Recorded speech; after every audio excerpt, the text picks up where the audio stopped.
So think about this for a second. What actually happens when a country that spent decades quietly following the rules of the global economy suddenly decides to fundamentally reshape those exact same rules? And not just from the outside, but from the inside and the outside, right at the same time. It's a fascinating question, and to answer it, we really have to look past the everyday headlines. Today, we're taking a deeply analytical, highly structured journey right into the architecture of global financial governance. We're going to explore how China transformed from a passive participant into a defining architect of the 21st century economy. Okay, let's dive into this. We're going to cover learning the system, shaking the global rules, two-way countervailing power, financing the global south, the American reaction, and finally, the future economic order.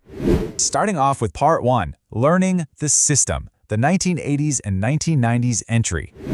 To really grasp China's role today, we have to look backward first, because China's relationship with the global economic order didn't start out as a story of dominance. Not at all.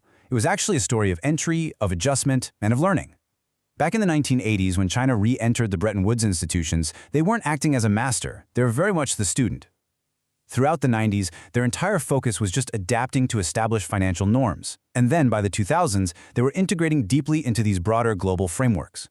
This timeline brilliantly illustrates that early on, China was far poorer and highly dependent on global integration.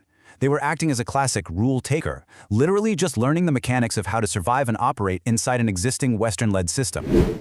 So the absolutely crucial takeaway here is this. China did not start as a system challenger. First, it had to fully understand the system from within. And grasping this initial phase of dependence, this quiet adjustment, is absolutely essential. We really can't comprehend their later strategic pivots without recognizing that early on, there was no grand master plan to redesign the global order. They were meticulously learning how to thrive inside it. Which brings us to Part 2, Shaking the Global Rules, from taker to shaker.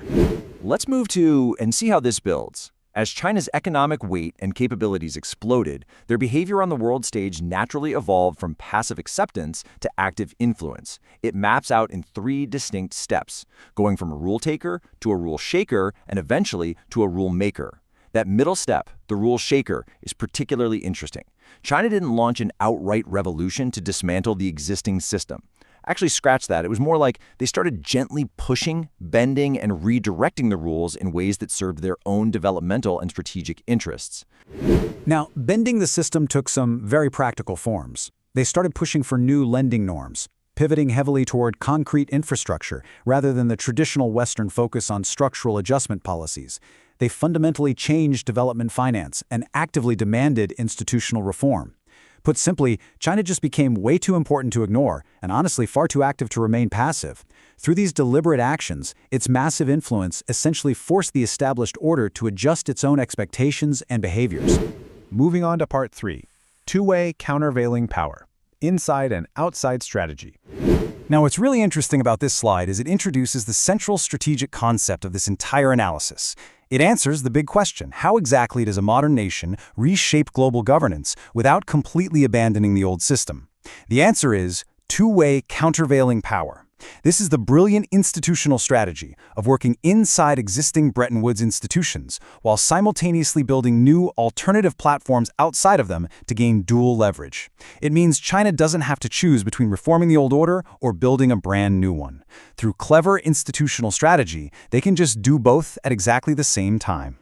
Let's look at this side-by-side comparison. Historically, the established order, institutions like the IMF, the World Bank, and other Western-led hubs, created a sort of singular dependency for developing nations. There was really only one place to go for major capital.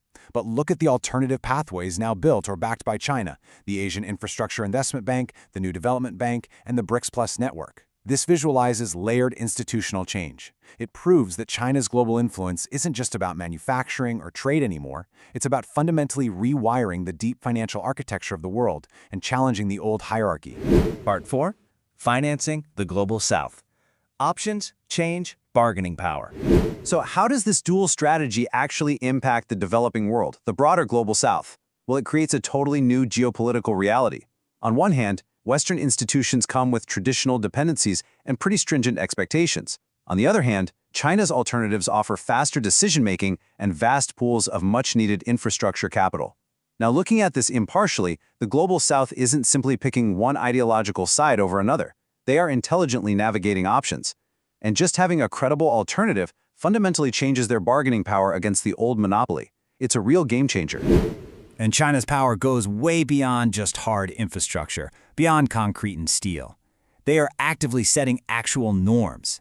As a major creditor, China is changing the whole dynamic of complex debt restructuring negotiations. In the realm of green finance, Chinese institutions are shaping the next practices in a world facing severe climate pressure. Ultimately, they are redefining future development norms.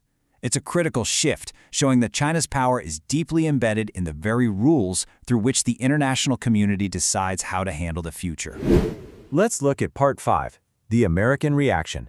Anxiety over influence. Naturally, any serious analysis of this structural evolution has to look at the inevitable geopolitical friction it creates in Washington and across other Western capitals. So how does the old order react to new rules? We really have to frame the United States' reaction not merely as a modern bilateral competition, but as a classic historical pattern of global transition. Throughout history, whenever a rising power emerges, it inevitably forces the existing power to fiercely reconsider the rules of the game. Take a look at this thought. If China can reshape lending norms, create parallel institutions, and offer alternatives, then the old monopoly on agenda setting begins to weaken. When parallel institutions step up and offer valid, well-capitalized options, the existing power is quite literally forced to reconsider its global posture. The reaction from the West is deeply rooted in an anxiety over influence, a stark realization that their long-held exclusive monopoly on setting the global agenda is finally shifting. Finally, Part 6, the future economic order. Not fixed, constantly renegotiated. So the crucial point is this. Global order doesn't transform through one sudden dramatic event. It's not like flipping a switch. Rather, it's a persistent process of layered institutional shifts, calculated tactical moves, and diplomatic countermoves. Global governance is inherently fluid. It is constantly being renegotiated by states that possess enough power, strategic patience, and institutional imagination. We wrap up this explainer with a highly provocative question for you to consider. Who really gets to design the rules of the 21st century economy? China has evolved from fitting quietly into the system to actively pushing against it, to confidently building alternatives alongside it. This layered transformation leaves us to carefully ponder the future of world economic governance and the lasting, profound impact of China's rise on the global stage.